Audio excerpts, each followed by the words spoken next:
大家好，我是红哥。先赞后看，好运不断。在加密市场交易当中呢，怎么样才能提高自己的交易能力呢？今天我就来分享几个小技巧。首先，第一点的话呢，就是熟悉市场的动态，要时刻关注加密货币市场的行情，掌握市场的走势，这样呢才能更好的去制定这个交易策略。第二点呢，就是掌握技术的分析工具。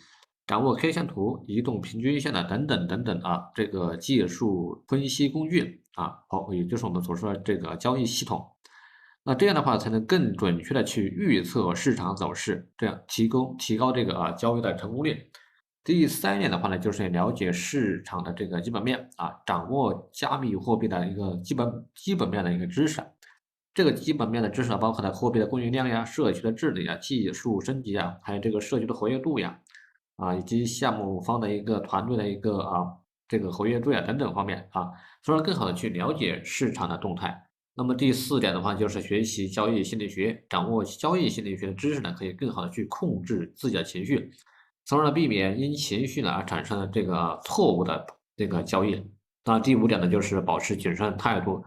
交易中呢，我们要保持谨慎，不要轻易的去下决定啊，要做好风险控制，这样的话可以避免这个因为贪婪而犯的错误。总之的话呢，要想在加密市场的交易当中呢获得成功的话呢，需要全方位的去提高自己的交易能力包括我们的技术指标、交易系统等等啊。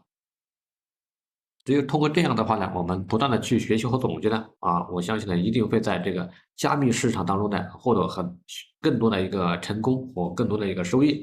好的，我们今天的分享就到这里了。还没关注红哥的呢，可以加个关注，点个赞。我们下期再见，拜拜。